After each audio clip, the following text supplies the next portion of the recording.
Le Hamas mène une action légitime du point de vue international. Pour ses propos, Rima Hassan est attaquée pour apologie du terrorisme. Et pour en parler, Christophe Barbier nous a rejoint en studio, éditorialiste politique et journaliste. Bonjour Christophe. Bonjour Ilana. Merci beaucoup d'être avec nous. On vous retrouve d'ailleurs tout à l'heure avec votre invité, le général Jérôme Pellistrandi. Mais c'est vrai qu'on voulait votre réaction. On a vu que Bruno Retailleau a saisi le procureur de la République, tout comme une trentaine de députés qui ont envoyé une lettre, d'ailleurs hier soir. C'est pas la première fois que Rima Hassan fait, on peut le dire, l'apologie du Hamas. Vous comprenez, vous saluez cette initiative de Bruno Retailleau? Oui, bien sûr, il y a une réaction immédiate et vive politique qui est à la hauteur des propos tenus, c'est-à-dire qu'on transmet directement à la justice. C'est pas un débat politique, on est véritablement dans un conflit qui relève du judiciaire. Pour l'instant, personne n'avait osé franchir ce pas, sauf François-Xavier Bellamy, député européen Les Républicains, qui lui aussi était entré en litige au niveau européen avec Rima Hassan. Donc on voit bien qu'il y a là un changement de ton et un changement d'action de ceux qui veulent résister simplement à la propagande que Rima Hassan développe à longueur de prise de position. Mais alors qu'est-ce qu'elle risque concrètement? Parce qu'aujourd'hui, certains responsables politiques appellent à qu'elle soit déchue de sa nationalité, certains appellent à qu'elle soit incarcérée. Est-ce qu'elle risque vraiment quelque chose? Non, elle ne risque pas cela. Si on regarde ce qui s'est passé depuis le 7 octobre 2023, plusieurs leaders politiques ou syndicaux ont été convoqués par la justice pour apologie du terrorisme. Il y a eu une condamnation sur un leader syndical dans le nord de la France. Sinon, pour le reste, rien. Rien. Une fois qu'ils ont été entendus par la police, ça s'est perdu dans les sables de la procédure. Il n'y a eu aucun acte complémentaire. Et au bout de quelques mois, on apprend un peu par hasard, par la bande, qu'il y a eu des classements sans suite. On voit bien que la justice n'est à la fois pas armée et pas très volontariste.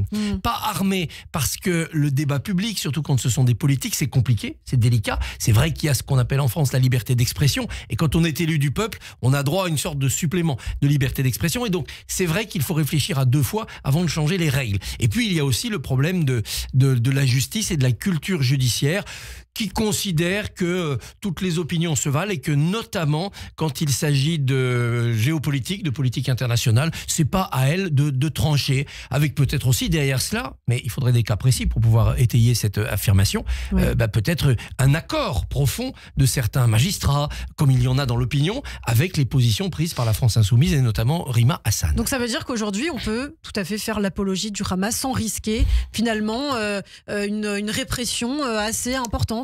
Quand on est élu, on a droit à une sorte de liberté de parole supplémentaire, mais il faut faire attention aux mots qu'on emploie. Par exemple, quand vous regardez après le 7 octobre toutes les prises de position de Jean-Luc Mélenchon, personnelles, il est assez habile dans la manière dont il parle. Revenir à l'histoire ancienne, expliquer le problème palestinien, expliquer que si le 7 octobre est évidemment un acte qui n'est pas défendable, cela vient de plus loin, qu'il y a des raisons à chercher. C'est difficile de dire il y a apologie du terrorisme. Comme toujours, on essaye de donner des excuses au Hamas en mettant en avant des explications. Et ça, c'est la ruse, c'est la logomachie de la France insoumise, de LFI, qui est rompue à cet exercice. Alors parfois, il y en a qui font des bêtises, qui mordent le trait. On voit qu'Ercilia Soudet ou celui qui parle des dragons célestes, c'est-à-dire qui reprend une métaphore antisémite qui est compliquée et codée des réseaux sociaux. Ceux-là, ils mordent le trait, ils sont débusqués. Mais pour beaucoup, quand vous écoutez le sens de leurs paroles, vous êtes choqués.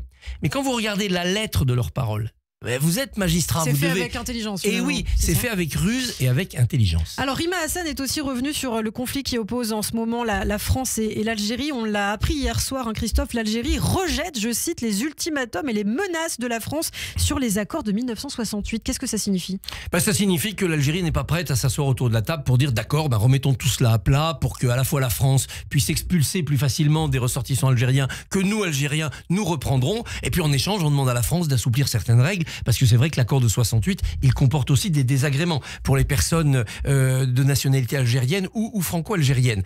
Non, l'Algérie ne fait pas cela. Que fait l'Algérie? Elle fait de la politique intérieure en utilisant la France comme grand Satan. Comme démon, la France, l'oppresseur, le colon, qui permet de souder la population derrière le régime en disant, vous voyez, la France nous en veut encore. Derrière ça, il y a aussi un problème géopolitique. La France a soutenu depuis peu le Maroc dans sa revendication de souveraineté sur le Sahara occidental, et ça, l'Algérie ne peut pas le laisser passer.